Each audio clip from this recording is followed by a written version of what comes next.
Yo, yo, yo. Welcome back, dude, to another episode of the Yo, Yo, Yo podcast with Martin and Hooter. What's up, Hooter? How you doing? What is up?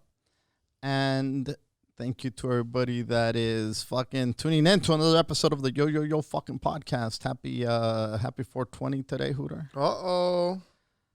It's, you imagine how much money was lost this month? The whole month is 420. Mm-hmm. Because it's April in the year Oh, 2020. yeah, 20. So it's 42020. Yeah. Which is crazy. I bet you there was a bunch of festivals that were planned. There was For a bunch sure. of events that were planned.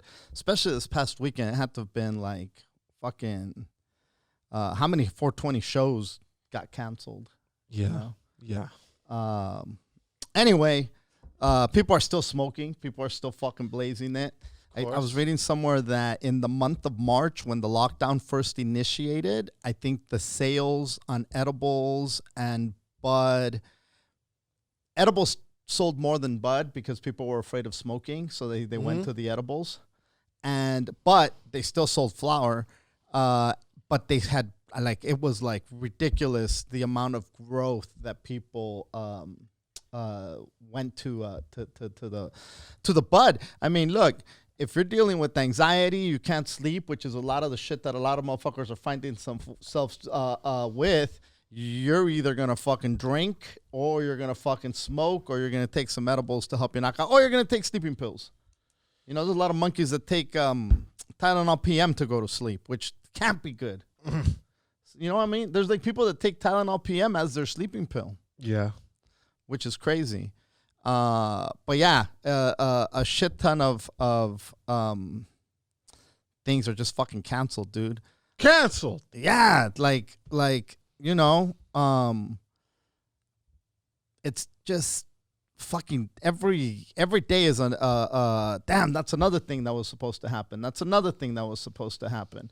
You know, I forgot that Couchella was fucking this week. But good thing we're here, dude. I've never been. Me neither.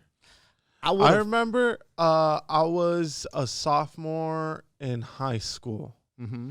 And one of my cousins was going to go, dude. And I think Rage Against the Machine was going to be there. Mm-hmm. And they were going to be there. He was excited for Willie Nelson and some other fools, right? And I remember thinking, fuck, that shit does sound awesome to go to. But then as the years went by, it got like crazier and crazy as far as popularity goes. And the next thing you know, everybody wants to take a picture in front of the fucking Ferris wheel. And it kind of became a dud to me. I didn't want to do it because too many people wanted to do it. Any successful festival is going to have that kind of growth. There's a lot of music festivals that are like underground music festivals where, you know, there's still camping and there's bands and it's the whole week and people are partying. Mm-hmm. I think about something like Burning Man. Yeah. You know, how popular has that become? I mean, that started off as a small event, you know, but now it's like this huge, I don't want to say commercialized, but anything that's successful is going to do good.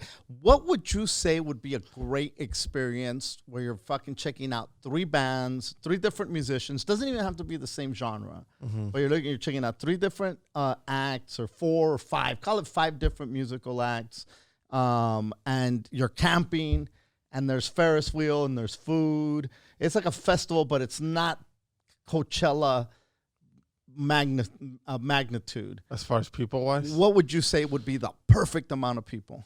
Oh man, but I think you're asking the wrong person because I don't like to be around that many people, especially when it's hot like that. Like I can't imagine going to Coachella, sweating my dick off, and being around other people who are sweating their dicks off too. So that just automatically take me the fuck out. But like, say you're at a beach or you're up in the mountains where it's not as hot, right? Like it's cooler, you know? Like a camping area? Yes. Like I think I'm good with no more than 100 people, dude. 100? Yeah. And even then, but I feel like with all that different type of shows going on at once, it's not going to be so, you know. I'd say 250 would be the cap. Yeah, that puts you at like, what do you think? per stage, how many people? Well, even if everybody went to the same stage. Yeah. Oh, so you're still good around 250. I think so. Like being in the middle of that? Not but right, I feel you're not used to not it, right dude. now. Not right now. But I've been to concerts before. No. We're not. Rona isn't a thing. Yeah, okay. Like, that's what I was thinking right now. Like, No, but for it to be like a good experience, I think 250 is a good amount of people. I think 100 people is just you and a bunch of homies. It's you and a bunch of homies, exactly. You know, which isn't bad, but 250 people I think would be good, just because it's enough to be a party. But because think about a bar. How many people does a bar fit? Yeah, busy bar. probably close to what? Probably 3. There's some bars that fit 500. Yeah. I think that's a little too big. Yeah. I'm just imagining a bar where there's a stage and shit. Right.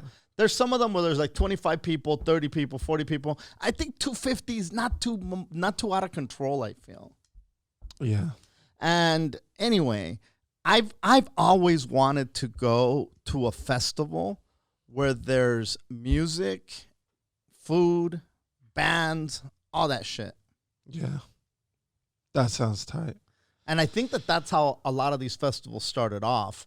Just low key, then it just blew up. And it just blows up. And then when there's like, when there's money to be made, somebody's going to say, go fuck yourself with 100, fuck your intimate show. We're fucking going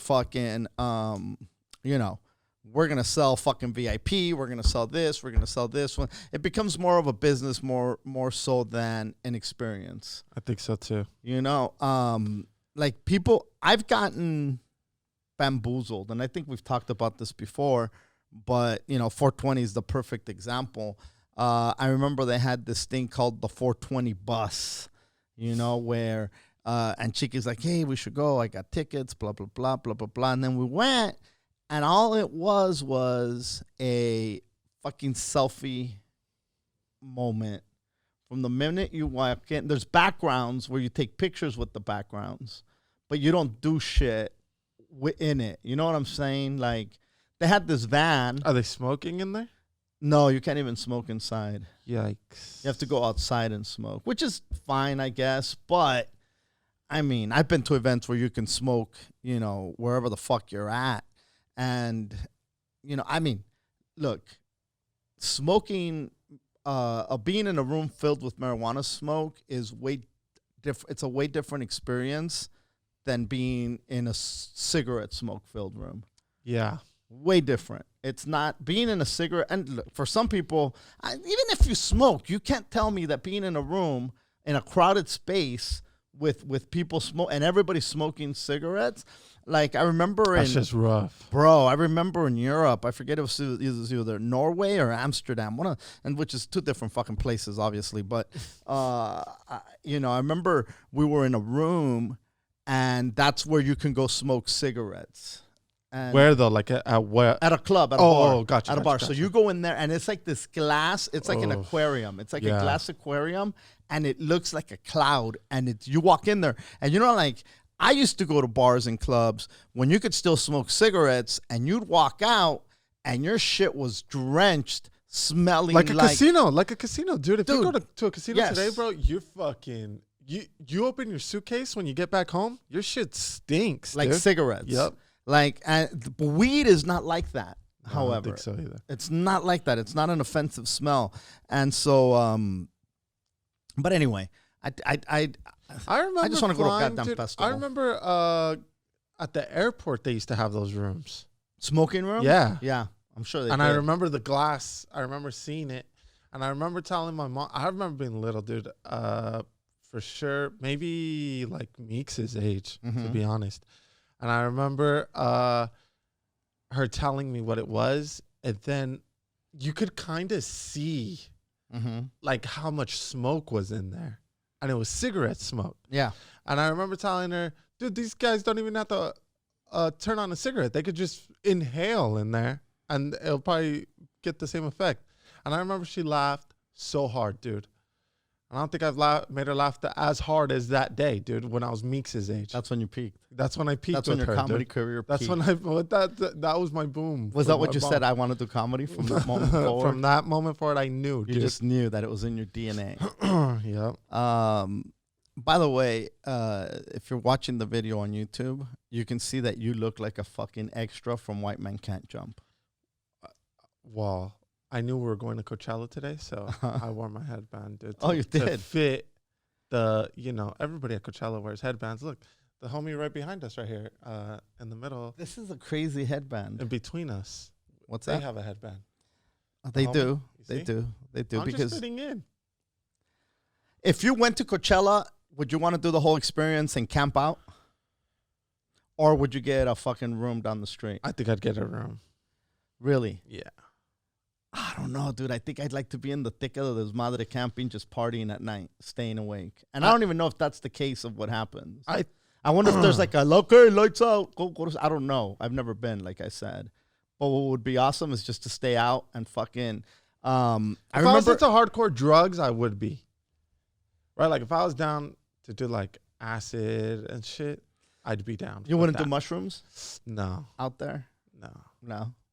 Not even a small amount. No. Like, fuck that. Would you smoke? No. Wow. Yeah. I think I would get, like, I think I would enjoy doing drugs and camping. I have enjoyed doing drugs and camping. What am I talking about? I would enjoy. When I used to go river rafting, you'd camp out. You'd camp out. And I remember, like, just, like, you got to be up at a certain time, and you're just got to be up. And they're not going to be like, hey, man, all right, everybody go to fucking sleep. Right. But I remember pounding, like, fucking, we had a handle of Seagrams, and it was me and Jake. And I remember, like, you didn't have tents because you're river rafting, so there's not a lot of room for shit. So you just have your sleeping bag. That's it. Just your sleeping bag. And you're, like a backpack with shit that goes into this other, like, raft, right? Yeah. And I remember the next day, everybody, like, they were looking at us like, you poor motherfuckers. Like, you're gonna I be feel struggling. sorry for you. You motherfuckers are going to be hurting tomorrow, blah, blah, blah. And we were fucking drunks, dude. You remember the Mighty Ducks? When they were called the Mighty Ducks, the hockey team? Yeah. I had a Mighty Duck hat. It might have been when they had just got to town. Mm-hmm. And on the back, I had embroidered Mighty Drunk. That's how much of a fucking piece of shit I was. That's how much of the party, dude. Like, wearing No Fear shirts, like, No Fear T-shirts and shit like that. And I remember we had we were drinking beer, it ran out. Then we had a fucking, Jake busted out a fucking handle. And everybody was like, dudes, you guys, like, you have to row tomorrow. Like, we're going to be depending on you fucks, And I don't, like, say that this was a good thing that we did, right? Mm-hmm. Because it was shitty. Like, if you got to depend on somebody to goddamn paddle. The last thing you want to see is them pulling out a handle. Correct, right? Especially if they look like me and Jake. Yeah. All right? And so I remember fucking we pounded it. And there was, like, these breakfast tables. Mm-hmm. And I remember fucking Jake went and got some wildflowers, and he put them in the handle, and he put it on the table where everybody was going to go have breakfast the next day, right? The next day, we were the last ones to wake up, but we're the only ones that slept all night. Everybody was like, oh, the rocks, it was cold, it was this. So nobody was able to sleep. Not only did we sleep, we were on a slant. We were on a hill. Mm-hmm. We had slid, and we were on rocks. Knocked out, we're early fucking 20s. Mm-hmm. Knocked out like fucking, like a Bill Cosby date. Just fucking out. Gone. And we felt good. Like, we go up to breakfast, the fucking bottle, and then we see the bottle. We're like one of the first ones up. We didn't even remember we had put the fucking bottle out there with a fucking flower, and we just started fucking dying, and we're just ready to face the fucking world. That's hilarious, dude. So that's so funny. But it was camping, and it was hanging out, and it was drinking. Past when everybody would go to bed. And you know what? Like, there was another one where we were, like, over at Big Trees in Sacramento. We're on another river, and we went, and I remember there was a meadow, a giant meadow, and there was a log that was one of those big sequoia logs, and we just where you could walk on it. You could walk on it. You could sit on it. It's big. It's fucking like, it's a fucking sequoia. Yeah. And so we walked on it, and it fell to like not the middle of the meadow, but pretty out there. So we were like, for all intents and purposes, surrounded by giant trees in the middle of a meadow, loaded on wine. And I was stoned. And I remember there was it was only a handful of us that went out. Everybody else had gone to bed. And we were out there, and I remember we're just fucking looking up at the stars and talking, about life and shit. When you're young and you have all these fucking hopes and dreams and fucking, and somebody saw a shooting star, and then they saw another one. Next thing you know, we're in the middle of a fucking crazy meteor shower where every fucking 2 minutes you're seeing fucking stars go by in the middle of a meadow, surrounded by giant sequoias, fucking in a place called Big Trees, and you're just seeing these fucking stars. As far as your eye can see, all you see is stars. The sky is covered with them, and they're all falling. It was fucking magical. But you only experience that if you're the last motherfucker up and you decide to wander to the fucking meadow. Yeah. And I think we wandered to smoke, and because we didn't want to there was people there and it was with a bunch of hospital people. So you don't want to be that guy. You had to go take a walk. You had to go take a walk, even though it was late. They were still gonna smell it. So out of respect, we went over there. Yeah.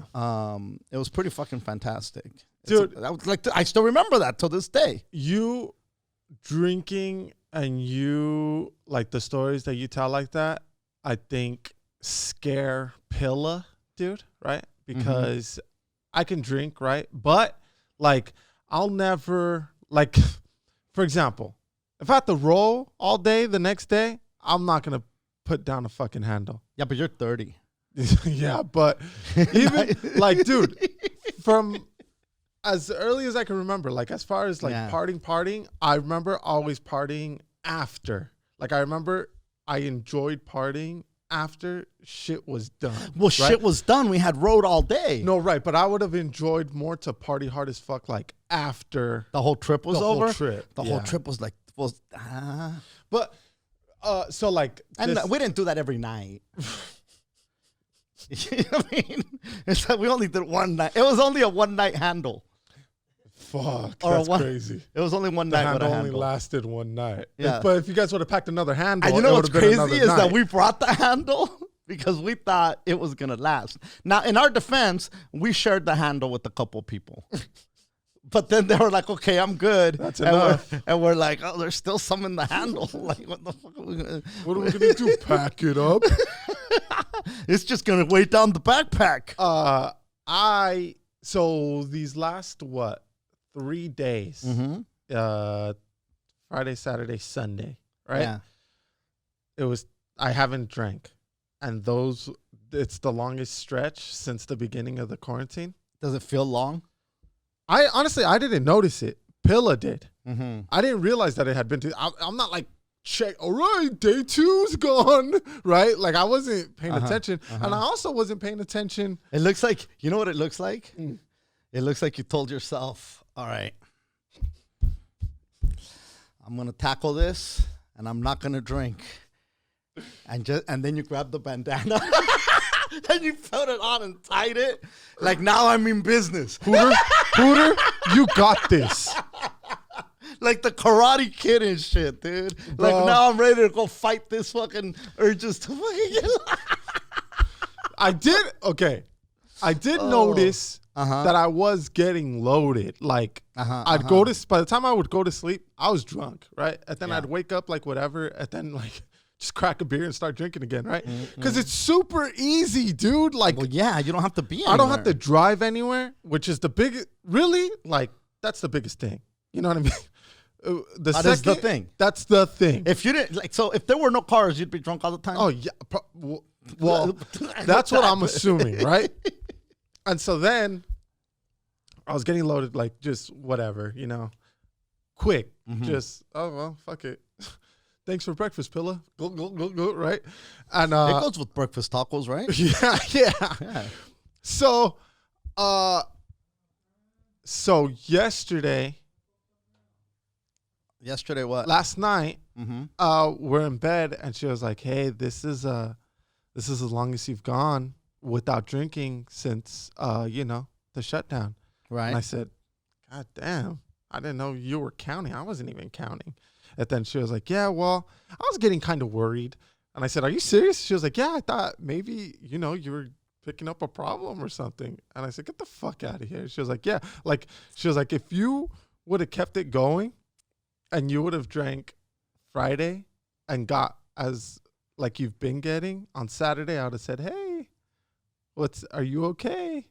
But see, I didn't look at it like that. Like I wasn't drinking. Mm-hmm. Like I was just drinking. Yeah. So you keep cranking Jose Alfredo Jimenez and crying every 4 night. What is that? a.m.. What you What's keep the calling deal? your mom. Yeah.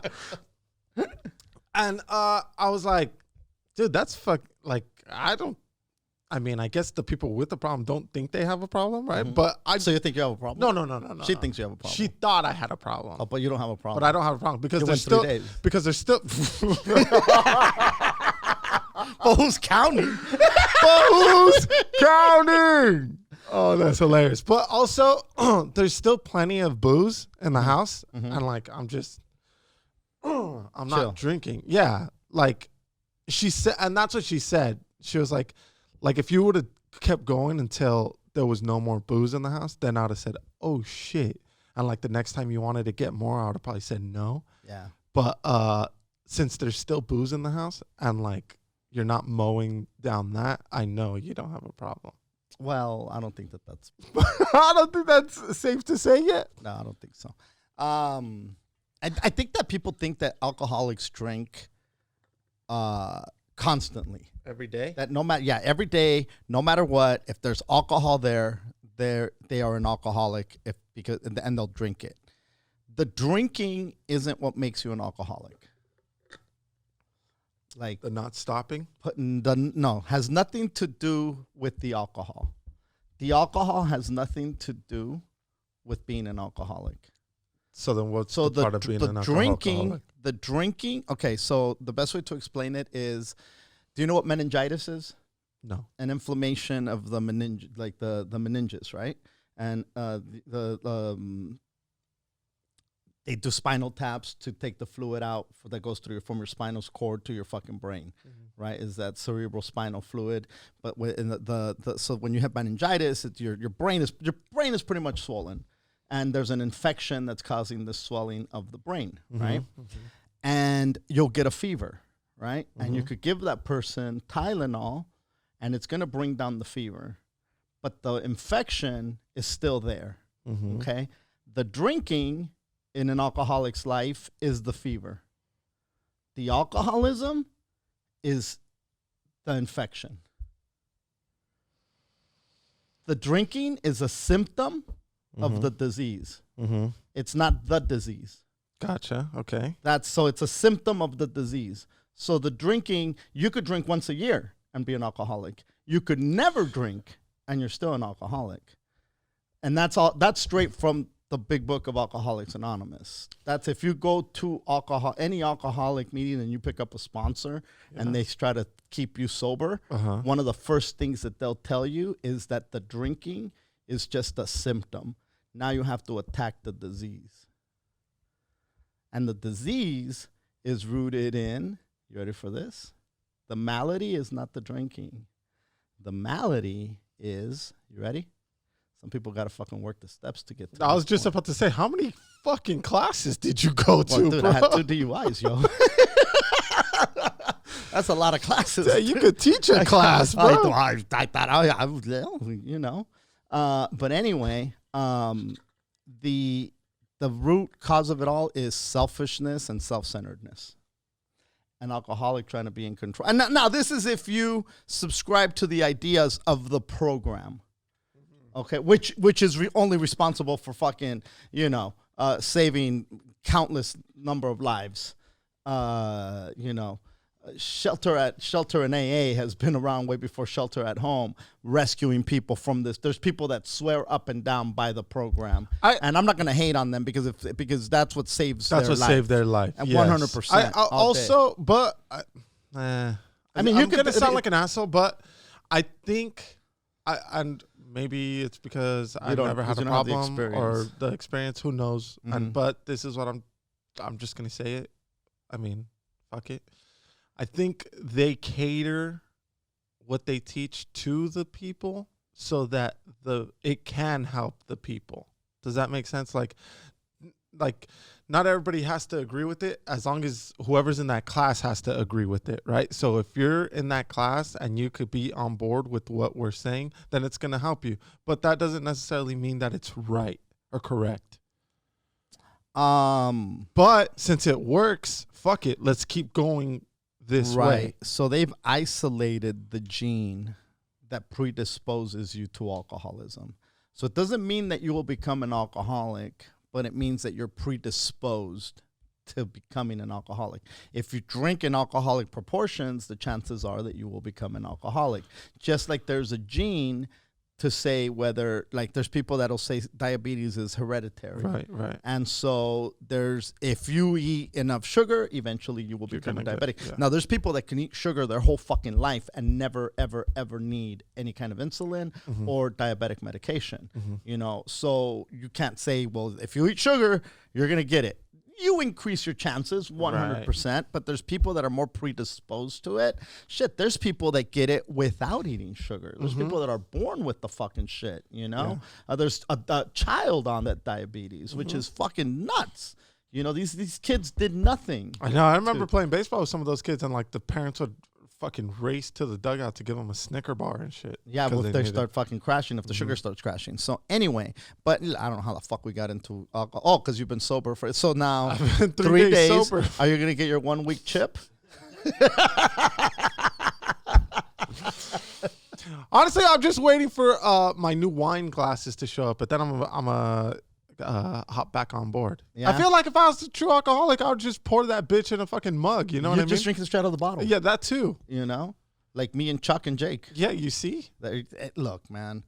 There are. You know what's funny? I was talking to somebody about this not long ago. I feel like you were worried too, dude. Because I told you that I was drinking a lot, that I was telling, and I was like, you know what, it's just so easy, dude. Like, the responsibilities are kind of cut to a minimum, and it's just easy. And you're like, yeah, it's real fucking easy. You got to be careful, man, blah, blah, blah, blah, blah. I was like, wait, does he think? Well, all these people, first of all, think I have a problem. When you're sitting there talking about, yeah, I could put down a handle, I'm like, okay. So that's a lot. Like, okay, look, I think about my heavy drinking days, and I remember going to places and taking down bottles. Yeah. You know, at one point, like taking down bottles during the weekend. Minimum, at the bare bones minimum, 1 bottle in a 4-day span. You know, not out, and there's been times where I've taken down 1 bottle in 1 night with the right fucking compadre. You know, and so there's been nights that I've been out with people, and it's like, hey, man, you ready to call it a night? Well, there's another bar. If you're down, I'm down. Well, if you're down, I'm down. Well, you call it. Now you call it. Next thing you know, you're there. You're there. Yeah. You know, I have been at bars that have closed, and then somebody said, well, there's another one that stays open till right before 2. And you call a fucking Lyft. Yeah. Especially with Lyft and Uber. Yeah. You just fucking go, and next thing you know, you find yourself, you know, fucking drinking fucking a martini, but it's literally an olive and fucking vodka in a giant fucking glass. Yeah, that's it. That's all it is. Yeah. You know. Yeah. And so yeah, I get it. So when you're telling me you solo with a little bit of help from Pilla taking down a handle in a matter of days, I'm like, okay, that's a lot of goddamn vodka. But see, even before the thing, right? Like, once I get started, like, if I know, hey, all right. But not every day. No. Or I don't know. Maybe I'm talking down the line. Maybe it was every day. Like, no. It'd be like, you know, nice special occasions. It's not special occasions. It's just when I feel like getting fucking drunk, then I'll just get drunk. You You'll know just what I get mean? lit. But I know that going in, and I know that like buckle up because I'm gonna be drinking a lot. Like once I start drinking, that's it. It's good. A lot of fucking booze is gonna get taken down that night. Yeah, no. I think now because I'm older and a little wiser, I see it different. But it wasn't that long ago where I saw it where that's not a big deal. It's not a big deal. Now you do see it as a big deal? I see it like that only because I feel like the older I get, I realize that the chances for things to break down increase. Oh, yeah. And so now I'm looking at it like, okay, I did so many fuck it's with alcohol, coke, whatever the fuck it may be at some points. Not my whole life, but there was stages where I went hard. And I think to myself, the damage that you cause with that, a lot of it is irreversible. Yeah. You're not going to get it back, you know? And so I've seen a lot of fools that got, you know, liver disease, you know, I see a lot of people that didn't make it to 40, unfortunately. And you see how hard they pounded. Yeah. You know, and you've seen some of my friends and how hard they pounded and what the results of it is. And so I look at it and think, like, fuck, how close am I? Before shit starts breaking down. And look, and there's people that drink their whole life. Yeah. So you can't really say this. You increase the chances, obviously, but there's motherfuckers that every fucking day they drink their tequila and smoke cigarettes, and they're 90 years old. You know, and who's to say what? You know, Frank Sinatra. I think he was in his 80s when he died. I think. Yeah, that's a good ass run. You know, imagine how many times he said "fuck it." Dude, do you know that they buried him with a flask with Jack Daniels? I think it was Jack Daniels. Either way, it was a fucking flask full, a cigarette, a pack of cigarettes, and a Zippo lighter. There you go, dude. You know what I'm saying? And I think he lived to his 80s. Can you check that for me, dude?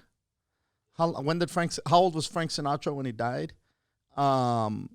So, I mean, the dude was in, you know, he was in Las Vegas, dude. Yeah, that's what I'm saying. Imagine the fuck it's he said. You know, but, you know, Elvis said fuck it. He was 82. 82, dude. 82, what a dude. run. That's a great run, dude. Especially with fucking, and I think he used kind of action here. And I think he was smoking Camel non-filter. Maybe I'm making that part up. But as a matter of fact, I think he did. I think he smoked fucking Camel's non-filtered, but I could be wrong. But I do remember that they buried him with all those things, or that's what they said anyway. Dude, that's a fucking strong run, dude. And yeah, he probably said fuck it. How many times did he raw dog? If you're drinking and smoking that much, yeah, and you're fucking Frank Sinatra, yeah, and you're in Vegas in the fucking 70s. Do you know how much and there's no AIDS? Forget it. Bro. Forget it. Dude, I did it my way. Fucking. Anyway. But. Frank the Tank, bro. That was the real Frank the Tank. But alcoholism runs in our family, you know? I remember my dad, dude, when he would go to AA for like, I don't know, he'd get on his little kicks. It never lasted long. Like what's dude, maybe a week, 2 weeks. Oh shit. But I don't know. I think one time he might have quit for a year. Wow. Yeah. And it was like an accomplishment. Well, yeah. But when's the last time you stopped for a year? Never. I used to do it where I'd say, okay, I'm going to go X amount, or I'm going to go, I think one of the last times I went maybe 6 months. But it's because I got loaded and I fucking pissed on my phone and I lost it. You know when you have one of those like, man. And you swear you're not going to drink again? Not even again, but I just need to take a break. I got to chill. I just got to chill. I just got to bring it down. I'm not saying forever, but I just got to bring it down a notch. I think it was probably between 3 to 6 months was the run that I went on. And that was within the last 10 years, easily within the last 10 years. And so he would do, and he would go, and next thing you know, he'd show up, and he was fucking loaded, right? And it's like, what happened? What the fuck happened? He goes, pues, en Alcohólicos Anónimos dijeron que hiciéramos la prueba, que fuera to do the test, to go to the bar and see if you could say no. So I did it. I went, and I didn't say no, you know, and like next thing you know, he goes, because there's a part where it says like, you know, as alcoholics, we've come to realize that we can't go into a bar and have just one. Yeah. Once we have the taste, we're going to go and be committed to it, right? Some of us has tried, but we failed. And I'm fucking paraphrasing it like crazy, and I'm probably mixing and matching to the point, but this is where he got it from, I know. It's like, some of us have tried, but we failed. If you think you can do it, if you think you could do it, good luck to you. Try it. But us that have seen it and tried it, we've all failed miserably. It would be the equivalent of a dude that has no legs growing new legs. You will never be able to drink normal if you're an alcoholic. And so he's like, yo fui, and I tried it. And yeah, they were right. I couldn't say no. And next thing you know, he's on a fucking run again. I mean, the dude pounded his whole, I'm telling you, he'd come home from dialysis. You know, we've talked about this before, where he'd come home from dialysis and pound that day, the day of dialysis and the day before dialysis, and then but the day that he'd go get dialysis, they'd clean out his blood, and I guess they filtered all the liquor out of there. I don't know. That's fucking crazy. But he would come home and drink, which is nuts. Every day he was drinking, pretty much. And if he wasn't, towards the end, he was fucking miserable. No. But what I'm saying is, like, you as a kid, like you. Oh, I don't remember my dad not drinking. I remember my dad drinking way more than not drinking. I remember him drinking. I remember my mom's mom drinking, my grandmother, who died when I was like maybe 9 or 10. Like, how much beer was at the house? A lot. Like, they just pick up every day, pretty much? So we would go. Like when after he lost the house, and he had to file for bankruptcy, and we had to move out of the house and move into the apartment, we were struggling. I mean, we were struggling like a motherfucker. That's when his eyesight had gone. He wasn't working. He had worked at one place for 20 years. Now his work was really fucking unstable. He was almost blind with the cataracts.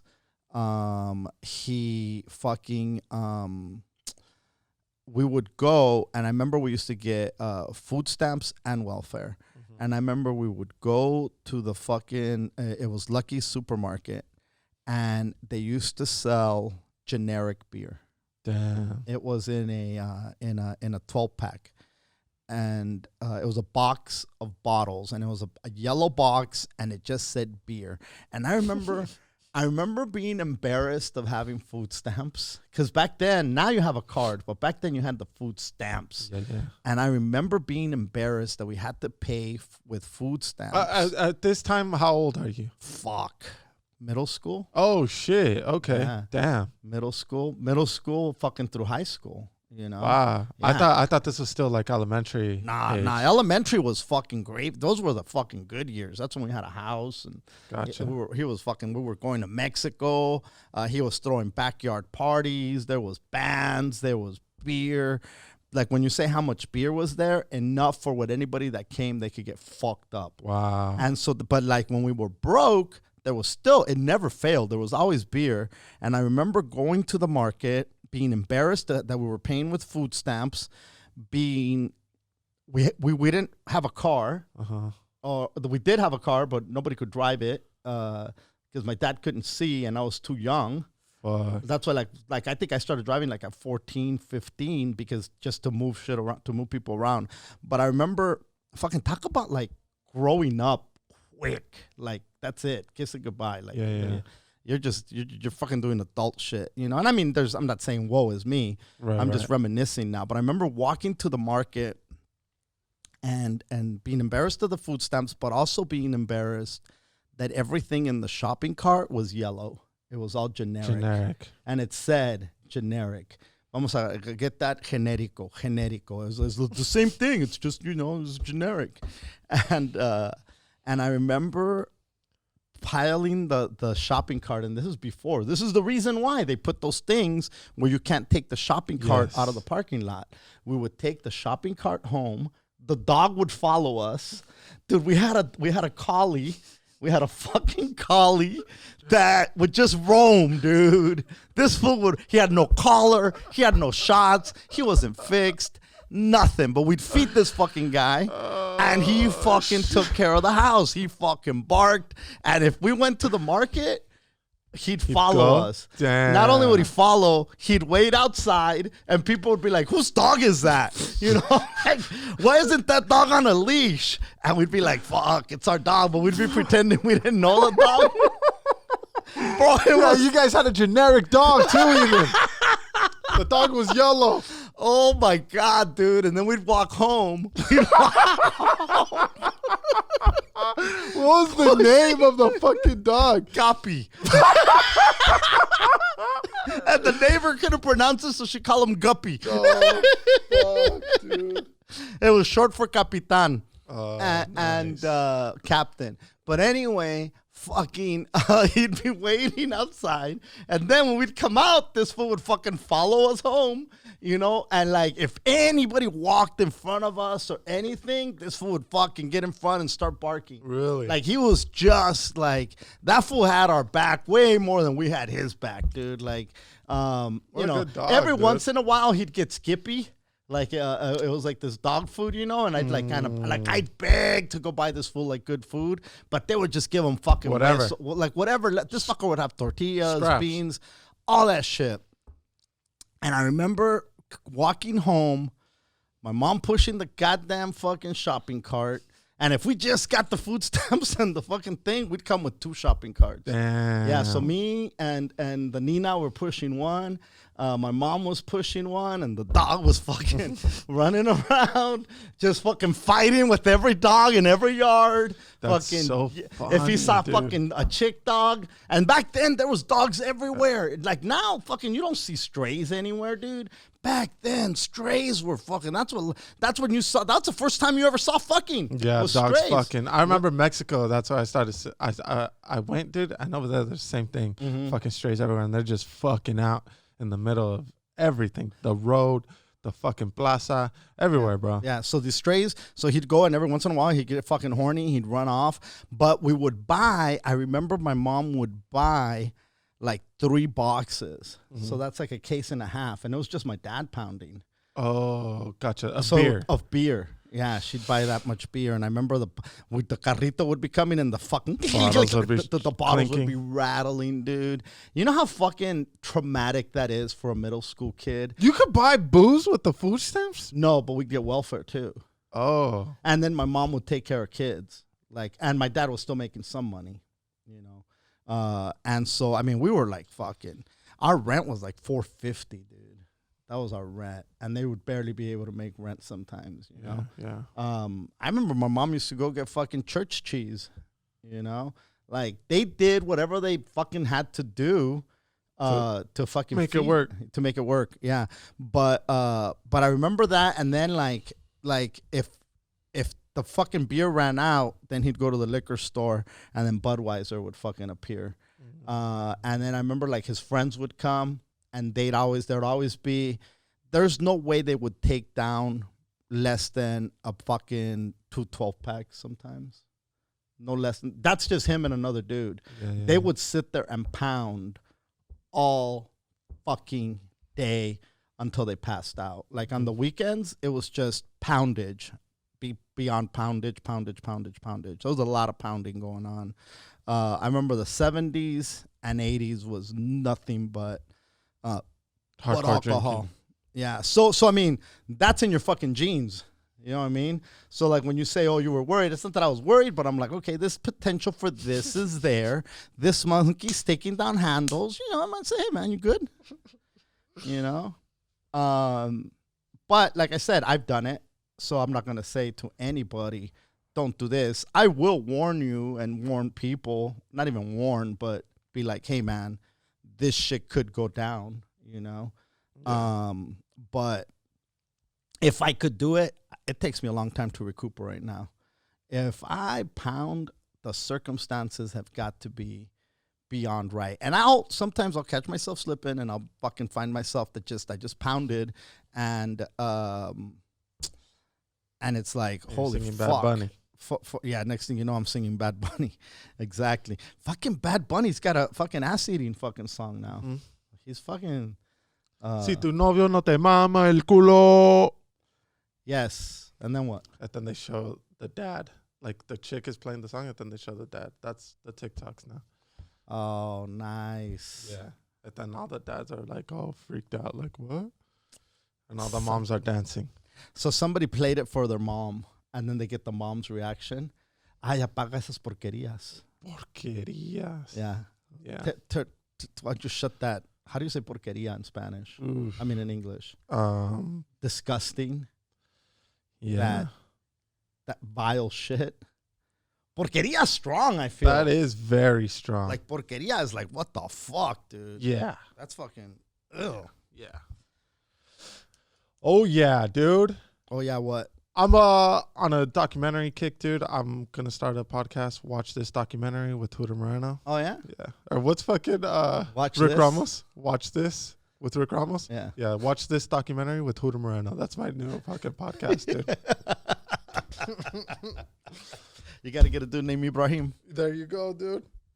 I'm going to fucking rename Chris Ahim. Nice. Dude, I can't get enough. I've watched so much shit. I watched China's One Nation something about when they could only have one kid. Uh-huh. Dude, so sad.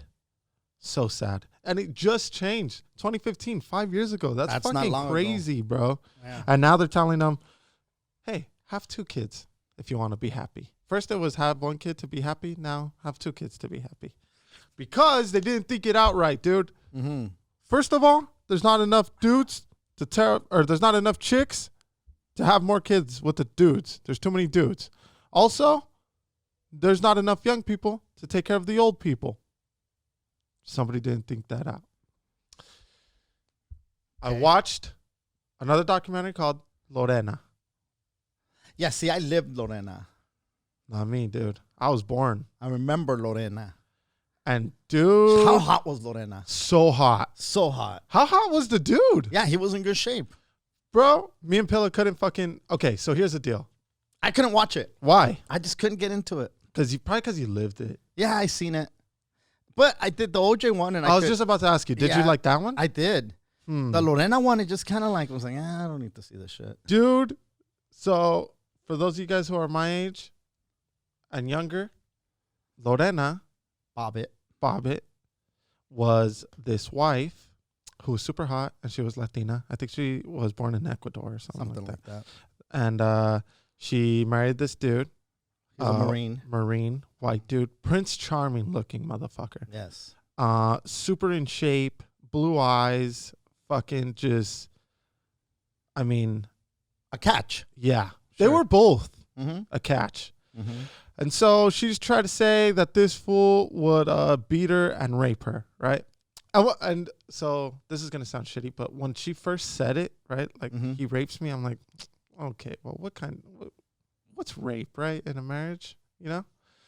Oh, shit. And then it showed at the time how many states don't consider, if you're married. Oh, back then. Yeah. Yeah. At that time, dude, there was a lot of states in the U.S. that if you're married, you can't say your husband raped you. The closer you are to being a theocracy or a Christian country with Christian beliefs, your man, women are to be submissive to their men. And this is open to interpretation, but a lot of people interpreted it in a really shitty way.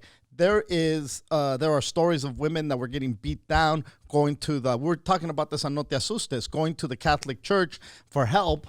Hey, dude, this motherfucker's beating me down. And the priest is like, that's your husband. Go home and pray and work it out because you got to be there forever. It's forever and ever. You said forever and ever. And you made a vow in front of God. And what it was dudes would like treat the women like property. I mean, that's why when they get married, the tradition is who gives this woman's hand in marriage?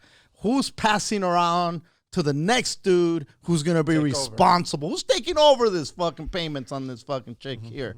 You know? So it was over the loan here, dude. It was, yeah, who took over the loan? You know, and which is what the sentiment was. So yeah, I'm pretty sure that nobody would say, "Oh yeah, she got raped." Dude, it was wild to see that. But then turns out that this fool liked to do anal sex, right? But he was the dude giving it, right? But she wasn't about it. She didn't want to get tore up in the ass. Yeah. So he would force that. Yeah, so then I was like, okay, yeah, that's rapey. That's rape. That's very rapey. That's very, you know what? Turns out she was right. She's getting raped, right? But I thought it was just like, I'm not in the mood to have sex, which also is rape.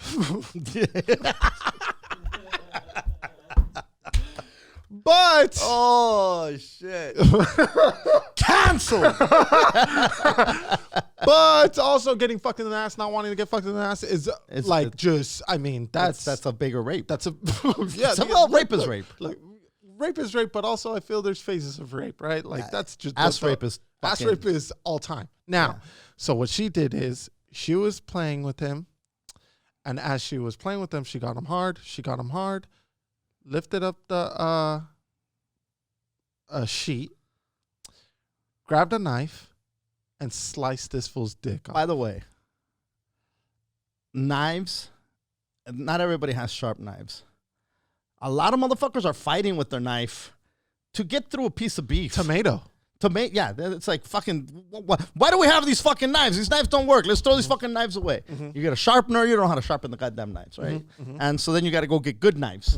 And when you have a good knife, bro, when you just go, and it comes like a goddamn ginsu. Sliced like up. A goddamn fucking, like a what do you call it? Like a katana. Yes. You know, like a samurai sword. Yep. What kind of knife cuts through a dick, dude? Veins and shit, dude. So she slices this fool's dick. Meat. And not only that, takes it with her and drives. So he calls the cops. The cops come. They're like, yo, what happened? His dick's out. And at the time, there was no cell phones. So they couldn't say it on the walkie-talkie, right? They couldn't, because then everybody has the radio. Like, if you had one of those things, you could just put it on that channel. And then, you know, that's how people would find out what's going on. This was before crimes in whatever butt-fuck town you live in. Before crimes in Wilmington, before crimes in Carson, before crimes in Lakewood. There was just, you would sign in. So they couldn't say, hey, this guy's dick's missing, right? So they had to, like, use code words like, hey, you got to come because the wife fucking sliced blah, blah, blah, right? So they're looking all over the apartment for this fool's dick, right? And he was loaded. And he's bleeding like fucking crazy. And they call the surgeon. And the surgeon's like, okay, well, have you even found the dick? What am I gonna go to the hospital for? Yes. And they're like, well, just come, dude. And he had never operated on dicks. He's not a dick surgeon, dude. He's been used to operating on like small things to put back together. So like, I don't know, maybe a pinky, maybe an ear or something, right? He did the Tyson surgery. Did he? When he bit off the ear. Got me. Okay. So later on, they fucking find the knife somewhere, right, in a trash can. And then they look in an area by there was a 7-Eleven. Yes, and there was a field. And Lorena said that she fucking tossed the fucking dick out while she was driving, dude. At a stop sign. I think a dog picked it up. So there you go again. Dude. I don't know. That one an might Oscar be true. Mayer wiener, bro. Wiener dog. So these fools are searching through the grass. And they get this, dude. This guy is too much of a fucking homophobe. He's like, oh, I'm not going to pick it up. They had gloves on. I'm not going to pick it up. You pick it up. And the other guy's like, you serious? Okay, hold on. I don't know that that's homophobe. Or it's like when you don't want to touch a snake, you know, because it's like kind of like, dude, that's a fucking dick, a snake, dude. That's a busted up. Even if it's a finger, you're gonna go pick up a finger. Yeah, dude. Man, picking up body parts is a talent, bro. All right. He made it seem like, You know, like, no, I'm not touching that. I'm not touching that. fucking gay. What do you think I'm gay? You think I'm gay? You touch it, bro. It's still hard. Yeah, exactly. Why don't you fucking ride it all the way to the station, bro? You know you want to suck it. Fucking suck it, bro. Yup. Just fucking suck it. I see you eyeballing it. You want the dick? You want the dick. ¿Te gusta el plátano? Yeah. You like the banana? All right. So, what do? Grab it, run to 7-Eleven, get ice from 7-Eleven, put it on ice. They take it to the hospital, and they redo the dick on them, right? And they don't know if the dick's going to work. They said that it was like a 2-year test. But I think his dick works. So right there, we paused the documentary, right? And Pilla says... I'm going to chop off your dick. No. You don't stop drinking. Listen, you drunk fuck. I'm going to chop off your dick next. No, she says, well, that's good. He got what he deserved. Now they're even, right? And I said, look, they're not even. Chopping off a dude's dick and rape, those are two different things. And she's like, no, it's not. It's the same. You're saying that because maybe you've never gotten raped. And I said, no, I'm saying that because I have a dick. And I'd rather get fucked in the ass instead of have somebody slice my dick off. So it's not the same. Never would I say I would rather get fucked in the ass in any context. But when you're saying chopping off your dick or getting raped in the ass, what are you going with? You're in line. You're about to get into Earth. You're about to be born. And right before you're born, they give you decisions. They give you, hey, you want to be smart or you want to be fucking, or you want to be athletic. You want to fucking have a big dick or you want to be witty. You want to have fucking, you want to have this or you want to do that. All right. You want to get raped in the ass or you want your dick chopped off. You know what? I might pick fucking fucked in the ass all the times. Dick chopped off. I think all the times, yes. There might be, like one time you might get raped in the ass by that, you know, the meme guy with that fucking giant fucking hog. That hog. Yeah. At that point, you might take your chances with getting the fucking dick chopped off because that dick can kill you if it goes in your ass. Yeah, maybe. You know, yeah. There might be that exception, but that's the only exception. I mean, we're talking 9 out of 10 times. 9 out of 10. 100%. 90% of the time, I'm getting fucked in the ass, dude. Yeah. So there's 99 no way. problems, but a dick chopping ain't one. Exactly. Now, that doesn't make shit even. No. And Pilla couldn't fucking... Now tie him up and fucking rape him in the ass. Fucking peg this motherfucker. That now we're even. Now you're even. Yes. Yes, that's even. Thank you. Chopping off an appendage is pretty brutal, and I think she went to jail for it. I haven't finished the documentary. Yeah, well, I just ruined it for you. But I think she did get locked up, and then I think she pleaded self-defense. Yeah. Or something like that. That's where I'm at. She's on trial for that. And look, I mean, I remember that fucking when it went down, and everybody would say fucking Lorena Bobbitt. Lorena Bobbitt became a household name. That everybody knew the Bobbitt. John Wayne Bobbitt, that was the guy's name. And Howard Stern used to have him on as a guest all the fucking time. And also every late night talk show had a fucking John Wayne Bobbitt, Lorena Bobbitt joke, which had to suck for John Wayne Bobbitt. Dude. Like when you get your dick chopped off and people are making jokes about it. Well, he went on Howard Stern, so he had to fucking, you know. Even the he had a thick skin. He had thick skin. Well, it wasn't that thick. It was thick stuff. Yeah. Dude, they showed it. They showed it on the documentary. Yeah. The part that got chopped off. Dude. Yikes. Yeah. It was crazy time. It was fucking crazy time. But I don't know, something about the documentary, I couldn't get into it. I watched some of it, but it was like, Probably, it's probably because you lived it and you've heard it. I was oversaturated with it. Yeah. Dude, it looked like the fucking Super Bowl, bro. But with the amount of cameras and press that it was getting, dude, it was crazy. People were selling merch, bro, outside of the courthouse. Fucking, you gotta. I'll tell you what. I don't remember that, but I will say that I respect that hustle, bro. You know what? There's people out on street corners selling masks. Yeah, well, I've seen raza out there. The same dudes that were slanging oranges and flowers and shit like that. And I'll tell you what, Latinos in this country are so grateful to be here. you know, and I'm not saying they don't beg and ask for money. You do see it. But God damn it, they will find a way to fucking work. They adapt, bro. I am sure the wife is probably making these fucking mascaras, and this dude's out there rocking one. It's got like these thick fucking little fucking flaps, and it's got the mask, and he's got them in a box, and he's just fucking out there waving them around. Outside of stores where you need them to get in. If you need to, dude, you've got to respect that hustle, that ingenuity, whatever it is. He's not out there because it's like, I'm trying to come up. He's out there like the vatos, like the dudes selling fucking pineapple slices and mango slices over at on the beach. You know, have you ever been to the beach when these dudes are walking around with fruta, fresh fruit? Yeah, fruit. And so you know what, man, it's fucking Latinos are fucking hard fucking workers. I saw a meme the other day. This chick, Machi, la de Sonora. I think I've showed you some of her shit. Yeah. And it said something like, I just want to apologize to all the lazy people that I've talked shit about. I didn't realize how hard it is to do nothing all day. That's funny.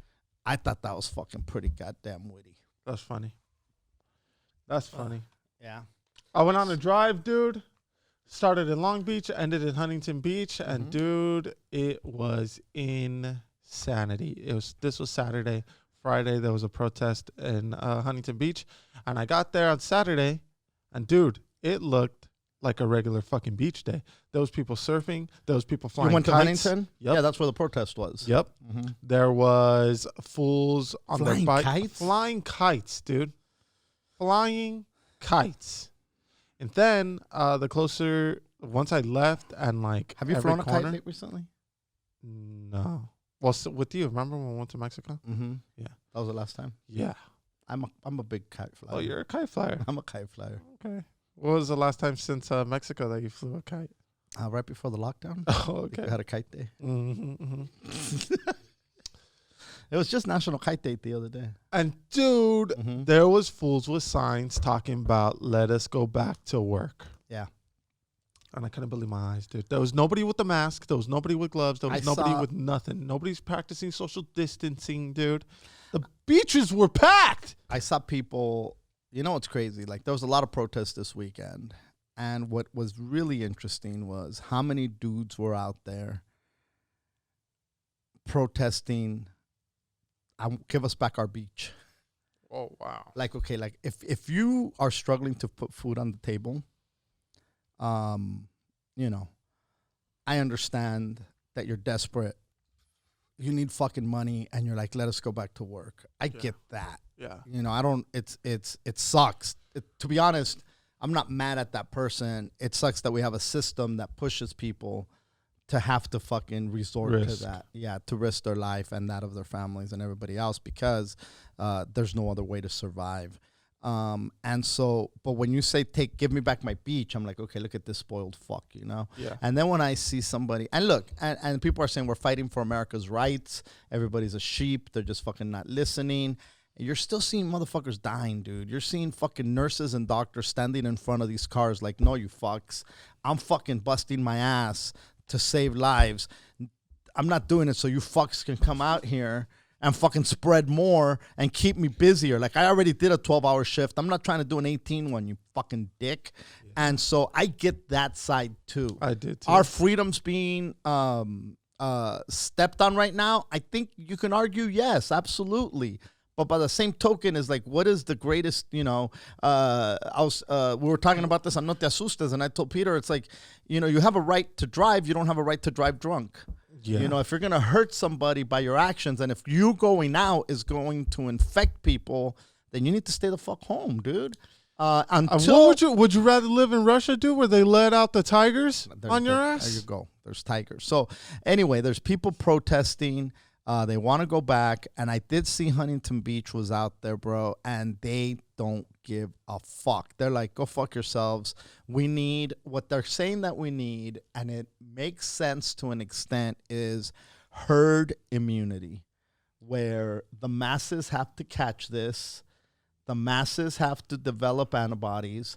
We need to take those antibodies and know that this is what fights this fucking thing, and we're that much closer to a vaccine for it, you know?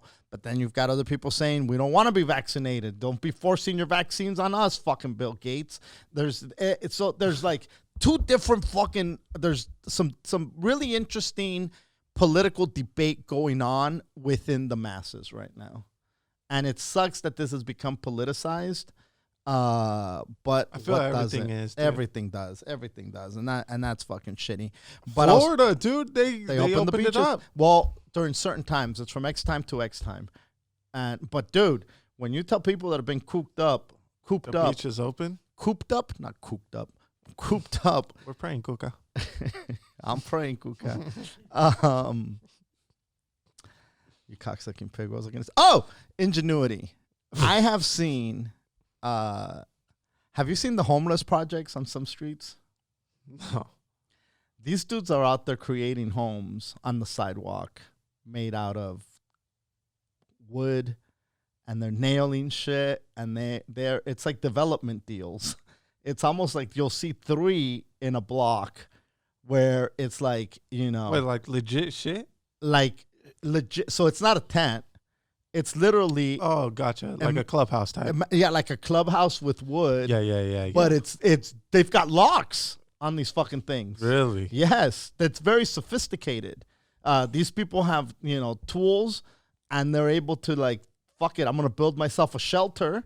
And there's tarps on top of they had a budget, and they had tools. Mm-hmm. It's almost like an episode, and I'm not trying to talk shit or try to be funny, but it's almost like an episode of Homeless Survivor. Where, like, you know, like where you have to build a shelter and be safe.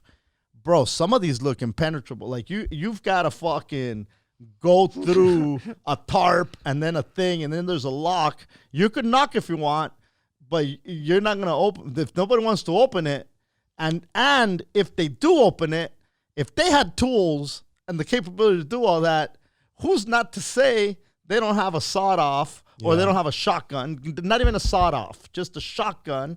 You try to fucking go in there and they just blast the motherfucker, and they could say, hey, man, I've been here for X amount of time. I'm defending my home. Mm-hmm. Do you know what I mean? It's like, that's nuts. Now, I thought that the homeless were going to start getting housed. I know that Motel 6. Did you see that? They opened up, I don't know how many rooms, like a boatload of fucking rooms, a hotel load of rooms. Yeah. And they're supposed to start getting people in there, but there's still people out in the streets during this whole pedo.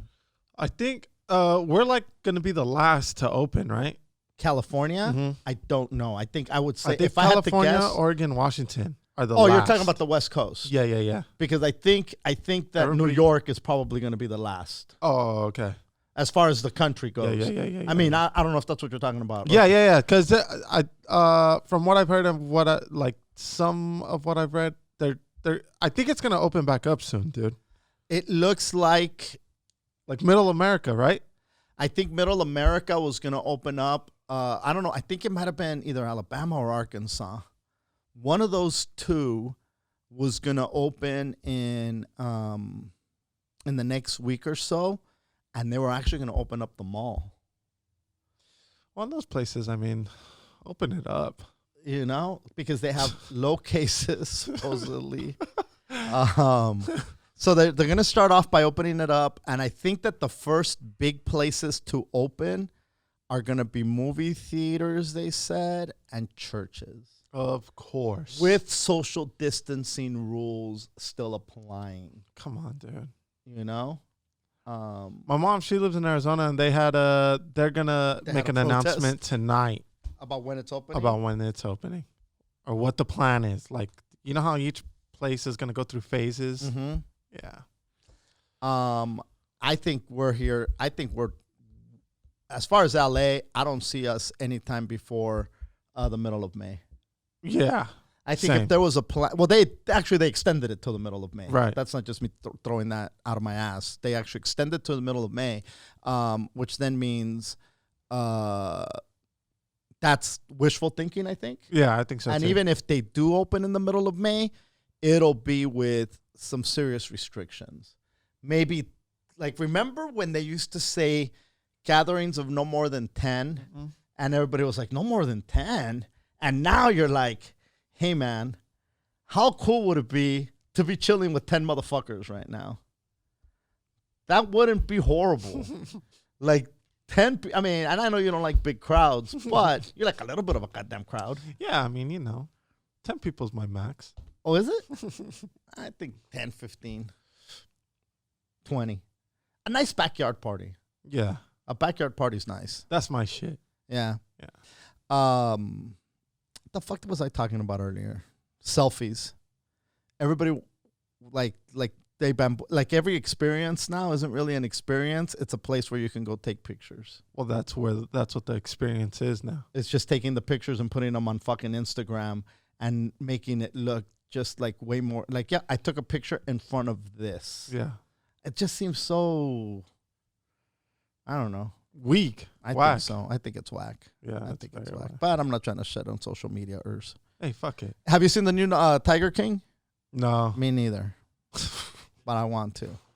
There's a new episode. It's supposedly it's just interviews and shit with everybody. With the people that are still out of jail. Yeah. And shit. The fuck else was I gonna say? I was reading this article and about, how like people's different isolation is going, Mm-hmm. 23 million women in the United States live alone. Damn. What's the population of the United States? Is that right? Or you're just pulling that out of your ass? 133 million. 23 million are single women. Yeah, that's living alone? Living alone. Or single? Living alone, right? Living alone. It'd probably be more single. Who knows? Because, yeah, there's probably married women living alone. Right. How many? 328. Yeah, that's a lot more than 133. Million? This fucking guy. I did. 133 million in California, bro. Yeah. Oh, no, who knows? I don't know what the population. You know what? I'm not great at fucking remembering statistics like that. Just what they say in AA. Those aren't statistics. And plus, I don't know how many programs I've done in my life, dude. I even went to Adult Children of Alcoholics. Oh my God. ACA. No, you didn't, I dude. did, dude. I did. They said, you know what? Well, your dad's an alcoholic. Yeah. Well, you're an adult child of an alcoholic. You need to go. I think I might have went to 2 of those meetings. I couldn't do it, man. I couldn't. And I'm not disrespecting anybody there. And I know it's anonymous, but I'm not blasting anybody. But there was people in there, and they had to have like a teddy bear. Whoa. In order to be able to be out and be able to, because that's how much damage and trauma they had suffered. Yeah. But that, to me, I felt like fuck, man. I mean, yeah, my dad was a crazy motherfucker, but I don't need a teddy bear. I don't need a teddy bear to be out. Yeah. And look, not every ACA meeting, I'm not saying that there's teddy bears in all of them, but my experience was like, oh, whoa, like, okay. More than anything, it would depress me more to hear about all this stuff. Like, fuck, yeah, this is some... And I think part of the therapy is that you're not alone, and this motherfucker went through it, and this motherfucker went through it, and this motherfucker went through it, and so did this one, and they handled it by using these tools, and they haven't let it affect their life by using these tools, and that's fantastic. But to me, I felt like, it was so emotionally draining to hear some of these things that I just couldn't do it. I couldn't do it. It was rough. 25 million chicks living alone. 25 million chicks living alone. That's a lot of people living alone. That's a lot. I don't know how many dudes live alone, chicks, dude. but that's a lot of that's a big part of the population that's solo during this thing. Joey Diaz put up a clip earlier, and It said so, dude. It was fucking funny. Everything he puts up makes me fucking laugh loud. Yeah. And he was saying how he's fortunate to have a family, and that right now with the homeschooling, he's the assistant to the assistant to the assistant to the vice principal, and the PE coach, and that shit made me laugh so fucking hard. And I think to myself, like, if I was rolling through this solo, right now I've got Chiki and Naomi, but if I was rolling through this solo, who knows what would be going through my head, through my mind. It'd be rough, I feel, to be alone. Because when you live alone, it's one thing. Now there's people that are just loners and they're happy to be solo. But even when you live alone, however, if you choose to go interact with people, you can do that, and then go back home and do your thing. Right. But right now, all of that is gone. It's just you, your thoughts, and there's no other human there to bounce everything. As much as sometimes I'm like, God damn it, Chiki, shut the fuck up. But and I'm sure that Priscilla thinks the same thing about you, and you think the same thing about her sometimes, But there's more. I'm glad you're here than, you know what I'm saying? Oh, yeah. But there's some people that are like, I'm glad I'm not with anybody right now, because there's no way I could tolerate somebody's bitch ass right now, or somebody's punk ass right now. I'd go crazy and we'd never be friends again. I see that side of it. I was just about to tell you, I think for me, I'm very happy, right, to wake up and, these fools are ready to run. Yeah. But I could definitely see being with someone, and it doesn't even have to be in a relationship. Like, just imagine having a roommate that's that asshole roommate, that bitch ass roommate. Dude, it gets sour fast. And how many people are in a situation where they live with roommates, and those roommates are bringing people over? Yeah. Different people over on a regular basis, having get-togethers, having things in the backyard. Bro, sometimes I'll go on people's live, like it'll say somebody so went live, and I'm like, I don't even know who the person is 90% of the sometimes, And I'll be like, who's live at fucking 1 a.m. and what are they doing? And you see people toasting, you see people doing shots, you see people twerking, you see people, and they're saying fuck it, and you see a lot of people in the backyard. You see a lot of people in the fucking living room. People are still fucking saying fuck it. Yeah. Yeah, people are, dude. And I see those lives too, dude. I hop on live every once in a while to drink with my homies. And, dude, the other day my barber was on there, and it was just him at first. And, dude, towards the end of my live, it was him and his family watching my live, me drinking. And he said, hey, man, thanks, bro. That shit was funny. Me and my family were laughing and enjoyed it. And I said, are you out of your goddamn mind, bro? Your kids are... One of his kids asked him, hey, is that the dude who coaches at the park? And I said, are you crazy, bro? But it's not like you were doing anything insane. No, but I was talking nonsense, dude. That's fine. Like, because you make so much sense when you're running plays. When you're out there with your clipboard screaming at Minx, talking about, hey, fuck that kid up, Minx. Yeah, that's really logical. Yeah, they're gonna judge me because I'm talking nonsense when I'm fucking Coach Hooter. Yeah, come on, man. Come on, Coach Hooter. What else you got going on, Hooter? Dude, my plants are fucking up and running, dude. Anything grow yet? Dude. Are you eating anything? Not eating anything yet. But, bro, the first one that's going to be up and running, I think, is the sugar snap peas. And, bro, I cannot wait. Dude. Did you plant any chiles? I did. Not chiltepinas, though, you said. Fucker. Pussy. So your sweet peas. Yeah. What else?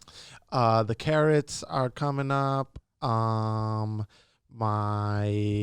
had strawberries in the backyard when I was little. Really? When we had the house, we had strawberries. We had limes, strawberries, tomatoes, and chayote. And sugar cane. Really? Yeah. In the backyard. Wow. Yep. That's impressive. Yep.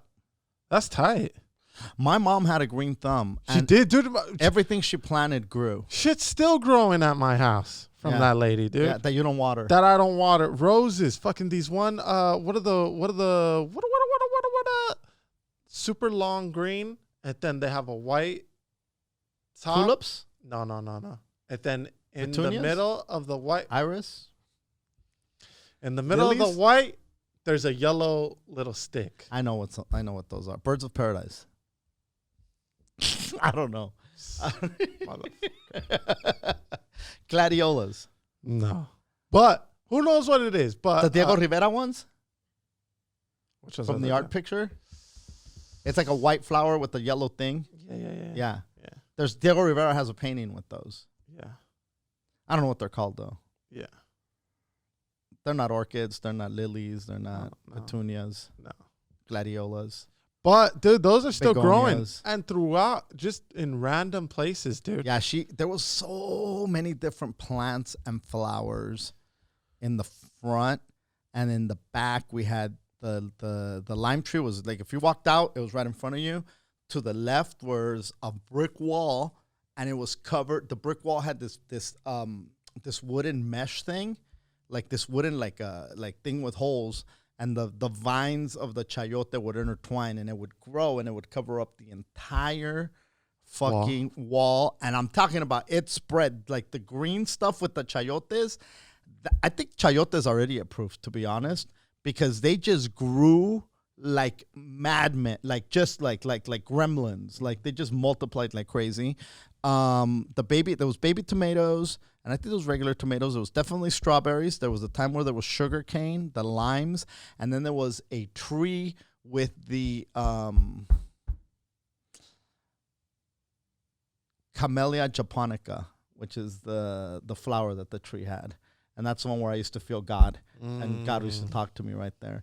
And then if you went on the side, there was a bunch of plants, like those, like those crazy thick plants. And then there was these bushy flowers. I don't know what they were. They look like cauliflower almost, but they're different colors. And then there was roses and wildflowers and carnations and those white ones with the yellow thing. There was just flowers, lots of flowers up front. It was pretty fucking dope. I want to do trees next, dude. Yeah? Yeah.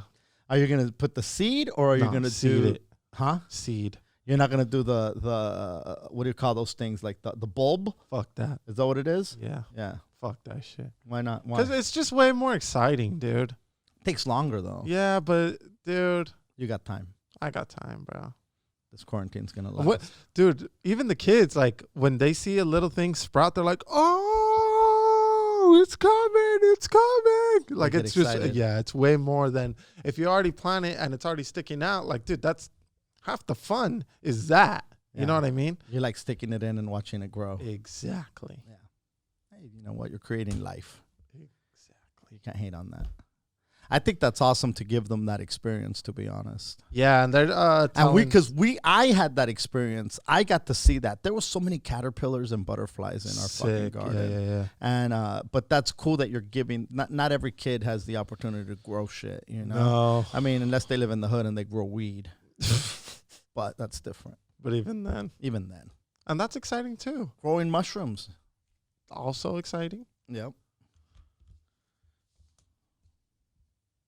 What? Dude, when I didn't get to say this last week, but the 2 weeks ago when I went to Costco, you know how sometimes like you swallow spit wrong or whatever, like Yep. and you need a cough, Right. bro. I wasn't wearing a mask and we're in line to get into Costco. Oh, no. Dude, I don't know how I did it, but I didn't fucking cough. It was like, you know when you drink and then you get that one shot and you're like, uh-oh, and you think you're going to puke, and then you just start fucking swallowing. And that next thing you know, you're like, whoo, that was a close one. But now I do have a problem. But now I know no more shots for the rest of the night, right? Like next shot, I'm sending it to the side of my face. That's what it felt like, dude. I was like ready to fucking cough, dude. And Pilla looked at me, and she was like, "Oh no!" And we weren't wearing masks, and I was just fucking swallowed. Didn't I give you a mask? Yes, but after Costco, you called me while I was at Costco, saying, "Hey, I got masks for you," but you already left. Yeah, that's right. That's right. Yeah. Nobody said anything? I didn't cough. No, I mean they. Oh, still because let I didn't you have in? mask. No, yeah, because I think the night before they said it hadn't gone into effect yet. Yeah. Yeah, you can, I've got thank you to Elizabeth Covarrubias. She made me a mask. Chiki's aunt sent us some masks, and I think we got one for you and Priscilla as well. I don't think the kids should be anywhere where they're not supposed to. They're not supposed to, right? You can't be taking them out fucking and masking them up everywhere. What was I gonna say? I finally kind of just buckled in and figured out, like you're right. There is no day. There is no night. There is nothing is normal. You can have breakfast at night, and which not that you couldn't do it before, but I think I feel this is I thrive. I feel with limited restrictions. Even though we have restrictions, it's still out of the norm. I like things that are out of the norm. And I think the more that this goes, I feel I'm starting to get comfortable with it because it's pretty much my life. The uncertainty of everything, very much so. There's so much things that are similar than different, other than not being able to go out, obviously. Yeah. But for the most part, I feel very fortunate and that to be, still have food on the table and still have a place to live. It's if staying home is the only part that I have to do and wear a mask when I go out for now. There's a lot of people that are afraid. Like I said, this fucking Bill Gates is coming to vaccinate us, and they're trying to take away our rights. They're trying to do this. I hope that's not the case. Mm-hmm. You know what I'm saying?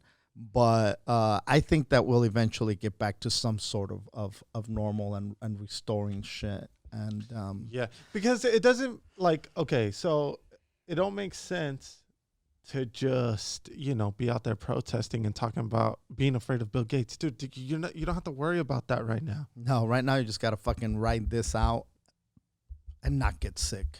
Yeah.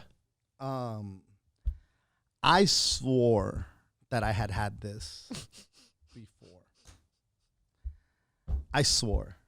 Not only did I have it, I survived it, and, I probably, You beat it. I beat it. And you went heads up, you won. So a friend of mine went and got tested, but they didn't get the because if you're not almost dying, symptoms, they won't test. If you're not almost dying, you're not going to get a test, and you don't know. And I think having the kids over the other day and things made me like. And you said we've been around each other, and we're pretty the circle that it's family mostly than anything else. It's very limited contact with other humans. And so, but I thought to myself, the last thing I want to do is give this to somebody. And there's a test out there where you could test for the antibodies to see if you've had it and you've beat it and you have the antibodies, it'll show. If you have it and you're in the first phase of it, it'll show. If you're in it'll tell you what phase of the virus you're in. It's a very accurate blood test. And, they charge you money for it. But you know what? I said, I'd rather be safe than sorry. Yeah. I got my results. Oh, you did? I did. I thought it takes like 6 business days. 3 to 4. Oh, bro. I got my results. Uh-oh. And now, like I said, I thought I've had this. Mm-hmm. I've beat it. Mm-hmm. I have antibodies. Mm-hmm. I am beyond negative. Yeah. Like there's no trace of this, which is fortunate. Now, part of me was thinking, not only did I have it and beat it, but I probably have so many antibodies that they're going to need my blood to save people because... Bro, you're a wacko. So this is what happens. Once you test for the antibodies, what they do is you're basically saying, if I do have these antibodies, take my plasma because it could save people's lives, you know, if with that. And so I thought to myself, you know what's gonna happen here? Save nanas. They're gonna hit me up, nanas and ventilators, and I'm gonna go have to give them vials of this fucking blood with all these fucking antibodies. It's just fortified. You know, it's acid blood that's gonna go save the fucking masses. In my head, I swore. Not only did I swear, they're not even going to email me. They're probably going to call. You know, the head honcho of this thing is going to say, hey, Mr. Moreno, you have some really rare blood that could save everybody. We need you to come in right away. We need it. And it turns out, no, I've had no fucking, there's no trace of it. Which, hey, listen, gracias a Dios, thank the Lord that I'm corona free. But I love how you're more like surprised that you don't have all these antibodies than not having it. Like, that's fucking unbelievable, dude. What? Like the fact that that I went to Venice. No. The fact that you're more like disappointed. I'm not disappointed. That you don't have the antibodies to go help save the masses. Then not have it blows my. I'm grateful and fortunate that I'm negative. No, because I'm gonna tell you why, dude. The whole time, the days that you were waiting to hear the response, right, and the results, you were talking and thinking about fucking curing the masses, as opposed to the fuck am I gonna do if I have it? That is true. But you know me, I'm always thinking about the good of the planet, Hooter. I'm thinking about the good of my fellow man. A selfish Martin would have been like, oh my God, I hope I don't have it. A more fucking, you know, spiritual, good human. You got tested before or after you went to Costco? After. No, before. Oh, so you can have it. No. Why not? I had masks. I had gloves. I separated. I kept social distance. Like, I have been beyond careful, I feel. And here's the thing. I've been more careful with this than with raw dogging in the past. Perfect strangers. I feel like... You don't wear a mask on your dick? I don't wear a mask on my dick. Yeah. I should wear a glove, you know? But anyway, like I said, it's so crazy because I really thought I'm going to be fucking... you know what I thought? What? I thought... You thought I was going to have the antibodies? No. Oh. Yeah. I thought you had it. Uh-huh. And that you had already given it to me. Oh, my God. But that I'm so young and strong that I don't show any symptoms. Gotcha. Well, turns out I never had it. So that means I don't have it. So that means, well, it doesn't mean you don't have it, but if you did, you didn't get it from me. I feel like we're in high school and we boned the same chick. I didn't give it to her, bro.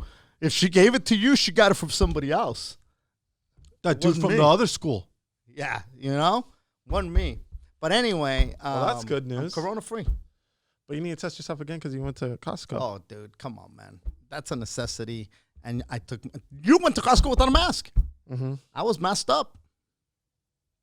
Anyway, thank God. Hey.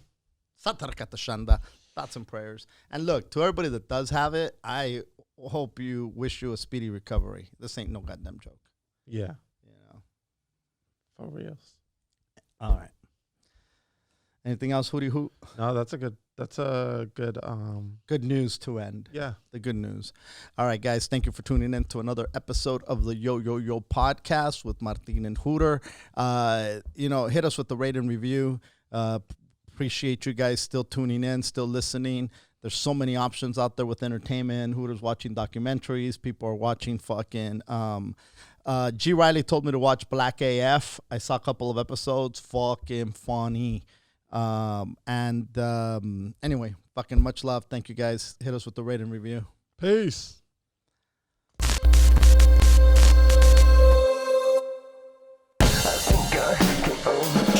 Just a little bit. I think I can overdrive it just a little bit.